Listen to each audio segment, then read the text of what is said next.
Greetings and salutations, everyone. We are watching or reacting to a new animation. This is done in a completely different animation style than what we're used to. This looks to be the same format or art style that they did for the Illyria short. So, an elf. Again, which is good. You know, I'm not complaining. I could be complaining, but I'm not complaining. This seems to be taking place during the same time period, I think, too, from the looks of it, when Liadrin was just a priest or a mage. I don't know if they had light worshippers back then. I think they did. They had to. Yeah, they had to, because in Warcraft 3 you had the elf priest unit. So that, yeah, that makes sense. That makes sense. Okay, sorry. Minor tangent. But yeah, we're going to go ahead and, I'm going to lower the volume just a little bit. It was a little loud when I started it. But, yeah, so this is the Liadrin short, All That Is Sacred. So I'm guessing this is going to be a catch-up period, a catch-up piece that'll show us, Liadrin's point A to where she is now, the Z. That's what I'm guessing, just from where I'm looking at right now. This is what it looks like to me. So let's go ahead and see just what happens. I'm assuming this is going to have the moment where Zul'jin tortures Liadrin, I think. Like, that's kind of like her trauma. That's kind of her dark history with the Amani tribe. So I'm assuming that's what's going to happen here. So yeah, without further preamble, without further delay, let's react to this Liadrin short. It is almost 6 minutes long. Yeah. Okay, let's check this out. I really hope they do a Warcraft animated series at some point. If it was done in this art style, I'd be down. It's very 90s cartoon. That's what it reminds me of. It reminds me of like He-Man, Thundercats and whatever, you know. Reminds me of anime too, but anyways, yeah, let's go ahead and watch this. I'm sorry. Okay, yeah, I think we were definitely gonna get a tease of Liadrin. Oh, you see, the Sunwell is a font of energy. Oh, her father. Full of power that has sustained our people for thousands of years. Whoa. So it must be protected, and we ask for the light's blessings to keep it The art style safe. looks very different here. Father, what is the light? Well, my This is the first time I've ever darling seen Liadrin, Liadrin's father, will too, I tell think. you what I believe. That the Are light those her parents? guides my steps. I thought she was and adopted. illuminates my path. Oh, that's what she said in the Midnight trailer. A world that is cruel and unforgiving. Oh, this is the Scourge. Oh, no. That's an abomination. When the light flows Be through naked. me, when I am one with all that is sacred, I know that darkness can never prevail. That's a lot less eyes and mouths and stuff. Ooh, Lordaeron. I'm shocked we're seeing this. A necromancer? Forsaken? That's a Forsaken. Arc Benedictus? Lady Liadrin. Alonsis. Alonso's Walk Fall. with There we me. go. Not I've been Benedictus. told we have much to discuss. Oh, that's Lorthamar's voice actor, too. Don't know why I thought he was Benedictus. War is coming. The armies of the Void will strike soon. And we have reason to believe that I think it they're will be at in Silvermoon. Silverpine. I need you to send word to the priests, so we can... Before you were a paladin, you were a priest once, yes? No. Proud of my undead fellows getting some screen time. Grant me your grace. Hear me, please. Why would you ask that? Many of the paladins I anointed in life started as priests, trying to find meaning after the war Australian, they I had think? just lost. Some Right. sought retribution for all the suffering they had endured. Ooh. Others tried to bury their pain beneath armor. But it was those who did not find peace in the light who Satan. became the most dangerous. We have a war to prepare for, Alonso. True. And we will be fighting this war together, Liadrin. So I need you to ask yourself why the mere sight of me had you grasping your sword. I think we both know that answer. Oh, hi, Scarlet Crusaders, kill him. We're just here for him, elf.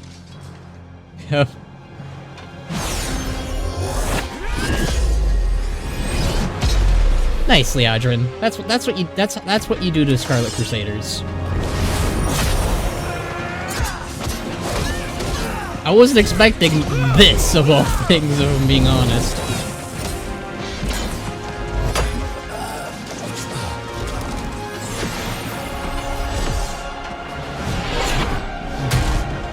I love Liadrin. I love her. She's so great. Oh, and Val did something too, I think. I'm sorry, Alonsis. I do not harbor the hate that they do. It's just echoes of when war came to Silvermoon. You know, fair. Different undead, but, you know, understandable pain. Understandable flashes. Oh. Her dad. Even more of reasons, too. Jeez. Father?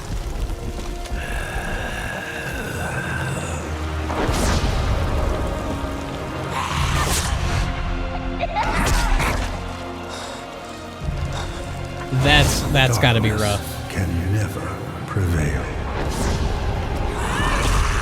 That is extremely rough. This is new stuff for her. Oi. Okay, so we didn't get Imani at all in this. We got Scourge entirely. Oh, Liadrin, I did not know. And yet you were right. I became a paladin for every reason you said. Loss, despair, retribution. But when the Sunwell, despite having endured terrible loss and destruction, was reborn in the glory of the light, hey, so villain. too was my faith and my hope. So I will face the echoes A that lot of really haunt me good cameo and shots in fight this for the one. sacred heart of Silvermoon, knowing that together, with the light by our side, darkness will never prevail. Hell yeah. Alright. That was... Okay, I'll be honest with you, I was very wrong with my predictions. Also, I totally forgot to say why I have my hood up today, and if why I sound different. I'm sick currently. Yeah, I've got some congestion in my nose, and a little bit of dizziness, but that hasn't really happened for a bit. But yeah, I definitely am a little bit sick, and I'm under the weather. But that's why the hood's up. Anyways. Small tangent over. Let's dig into this meat and potato pie real quickly. Few things I want to get off my chest first. I was wrong about the Imani stuff. Nothing to do with Zul'jin. Probably for the best, all things considered. I didn't even consider the Scourge angle. I considered that they were going to maybe handle Liadrin's role during, you know, what Illyria's kind of going through. Kind of like a reflective mirror, you know, instead of her handling with the void, it's her handling with the light. But, I mean, in a way that's kind of true. In a way it kind of worked out that way. Anyways, instead it focuses in on what Liadrin dealt with during the Third War, and a little bit of Burning Crusade, but not too much. Wasn't really expecting the angle of her having a conversation with Alonso's Fall. Again, don't know why I called him Benedictus. It's just Archbishop and Benedictus comes out for some reason. But no, that was Foul, who's also voiced by Lorthamar. I think that's always been the case. I could be wrong. Correct me if I am wrong about that, but I think that's always been that way. I do like that angle. It's her visiting Lordaeron. It's her going to Lordaeron. It's been a minute since we've had a reason to go back there, go back to Lordaeron, with the undead and all that stuff. So it's pretty cool to see that again. Again, it's been since Battle for Azeroth, since the 4th War with Sylvanas and all that jazz. So we're gonna go ahead and give a look at that. That way I have some visual, you know, I'm kind of skipping around stuff because I didn't even talk about like how she has like her whole like we would get to see her father for the first time. I think Liadrin is adopted. I could be wrong. I'm pretty sure that was the case unless they're changing the lore. But yeah, so this is either her adoptive father or her blood father, whatever. Turn credits off or whatever, subtitles off. Yeah, that's her when she was younger and little, you know, when the Sunwell wasn't having demons having bathtub time in it, or, you know, liches popping out of it. Nope, it's just regular Liadrin. And then it skips over, you know, during, you know, when she's asking, what is the light? And he's like, I got some theories for you, but we don't really get to hear that, I think. And then an abomination comes on in, a very naked and less detailed abomination, I'll note. I'm guessing that's, you know, for the censors over other places that aren't, you know, you're not allowed to have certain things popping out of an undead, I'm guessing. That's my theory, at least. Maybe they're just going for a little bit of a more naked boy artistically. That could also be the thing. But I like the connective dots here that they drive home with Liadrin and Alonz's Fall. You know, my first instinct was like, oh, she's connecting it because she's thinking about the undead, and Alonz's Fall is obviously a Forsaken, and the Forsaken are, of course, undead. But actually, it reminds her of her father, because her father walked in a very similar way when he was undead. And it even teases that right there. But yeah, like I said, I really like the angle of a Blood Elf, Liadrin, and a Forsaken foul meeting. It's one of the things that I was really hoping that we would see in Midnight, and it really isn't something I think we'll see in terms of like groups and armies, but it's nice at the very least to have a character moment, you know, between the Forsaken and the Blood Elves, even if it's from a character I wasn't expecting. The big thing I will say that I'm surprised by is they went with Alonz's Falls. They kind of like removed a lot of what he originally had in Legion. I think he had the Black Temple tier set. I think that's tier 4. I don't know. I don't know what that one's called. I think it's like the Bishop one or whatever, but it's like the one with the wings on it. Yeah, they kind of went for more of a simpler look, and I remember when they changed his model in the alpha or the beta, people were wondering why they did that, and I guess it's because they wanted it to match his appearance here when they're meeting in Lordaeron. And while they're talking, you know, about like you know, I think this is Silverpine from the looks of it. It looks like it's either Tearsfall or Silverpine. Both are pretty close. But while they're talking about, like, you know, why did you get so uppity with me when I arrived? You know, and a lot of people that do that, well, you know, the type of people who usually do that, and that's the Scarlet Crusade. And you know who shows up right when those feelings and those emotions are being stirred? It's the Scarlet Crusade, of course. And one of my favorite shots, I think, in all of this is when Alonz's Fall is talking about the other paladins. You get shots of like Tyrion, Uther, Turalyon, really teasing the type of characters that, you know, who have passed, but like we know that Turalyon is going to play a major role in Midnight, for sure, like without a doubt. You know, she's someone that Illyria really cares about. He's helping in the defense of Silvermoon, as we know. He's currently the Lord Regent of Stormwind until Anduin gets his stuff all together. So it's a very, I just really like these shots. There's a lot of really good shots in this one, I think. You know, of Turalyon. Again, let me see if I can watch that again. A Turalyon, Tyrion. I know that one of them's Tyrion. That's either Tyrion or Uther. It looks a lot like Tyrion, though. That guy back here is Uther for sure. But this guy, I think, is definitely Tyrion Fordring. And that's Uther. I'm trying to think of who this is. Is that Tyrion? Maybe that's Tyrion. Maybe I got him wrong. I'm trying to think of all the ones. I know Satan, Uther, Tyrion, Turalyon. There's a few others I'm missing. I know I'm missing someone. Isn't there someone the Dire, I think? Yeah. And that's Satan for sure. He's the guy who will become the leader of the Scarlet Crusade and also gets possessed by a Dreadlord and yada yada, you know, a lot of... It's funny that they bring up Satan and like the Paladins who go a bit crazy here, and immediately the Scarlet Crusade show up to try and kill Foul.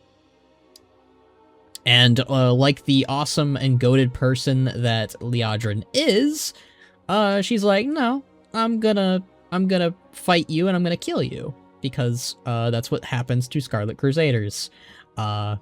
That's what they deserve, you know. If you're racist and you're in a cult, time to end that. Yeah, I didn't catch it the first time, but yeah, Foul does also join in the fight and he goes ballistic with them with the light. So that's pretty dang cool and pretty dang goated. A lot of really good shots here. Liadrin has always had some pretty dang good shots with Hearthstone and other places with her character moments, and that is no different here. Really good. Again, I feel like in my opinion, the stronger moments, surprisingly, of this is the present day stuff, and that's a little bit shocking. I guess it's not disappointing, but it's surprising because, you know, the main focus is that on Liadrin in this is both the past and the present, and the stuff with the past is good. I think I like the new additions of that she had to kill her own father, adopted or not. It's blood is blood, you know, even if it's not your blood. I think it's a really powerful moment to have her be forced to slay an undead version of her father. Again, I don't think they really played a lot with the angle of Liadrin's feelings towards the Forsaken or undead. So this is kind of I feel like our first time kind of tackling that. And like, granted, she's probably fought alongside the Forsaken before in past battles and past wars, but maybe the coming tide that is coming for her, you know, with war on the horizon once again, maybe old feelings are starting to blare up a lot more. And it could also just be because it's a light user, a priest like her father through Foul, that is leading to a you know, feelings of contempt for a person.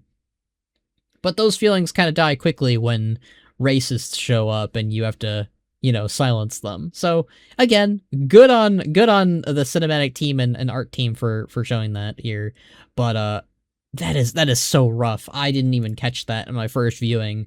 There's a moment where her father is playfully teasing with her, you know, poking at her and like being like, "Oh, hey, you know, I'm gonna tap your cheek with my finger." And, you know, it's something playful, it's something cute.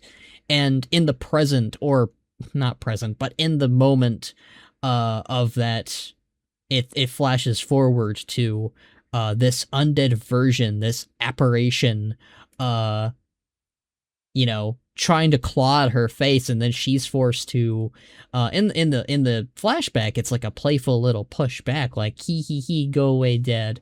And here, it's her fighting for her life. It's a really great way of like showing how like a moment of happiness with this person that you love is warped beyond reality. One thing I also didn't really get to comment on is I really like how her father straight up just looks like the Warcraft 3 elven priest unit. Like I was talking about earlier, where I was like, did they have light worshippers back then? And then they did. But I really like how it's just it's that unit but with a mustache and a beard. Like that's what it is, and I love that though. And yeah, she's forced to put down her undead father, and she's having those feelings, you know. It's oh man, that is very painful. Like, I feel like the flashing back to her father and going to the present with, well, again, not present, but going back and forth to this undead version of her father is so unsettling and so uncomfortable, and just, it really makes you feel bad for Liadrin. And Liadrin's always been one of my favorite Blood Elf characters for a while, and I really like what they did with her here. It's very sad, and she's crying here. Like, oh man, like the back and forth of like her hugging her dad and thinking back to her father, and then Alonsis being like, I am so sorry, I didn't know. But Liadrin assures him that I'm not like them. I'm not like the Scarlet Crusade. That's not what I'm about. I know that you're not like them. And I love the little shots here of like back and forth. This is this is a goated shot. This is a shot that I wish that we had cinematics back then, in-game cinematics. I think what's kind of funny though here is it looks like the art team didn't... I'll watch it again just in case, but I don't think they based it off of the Sunwell Plateau raid where it like has like the murals of Kil'jaeden here. Instead, it looks like it uses the Midnight version, which is fine. But yeah, I really like that they show the moment where Velen cleanses the Sunwell using Muru's heart.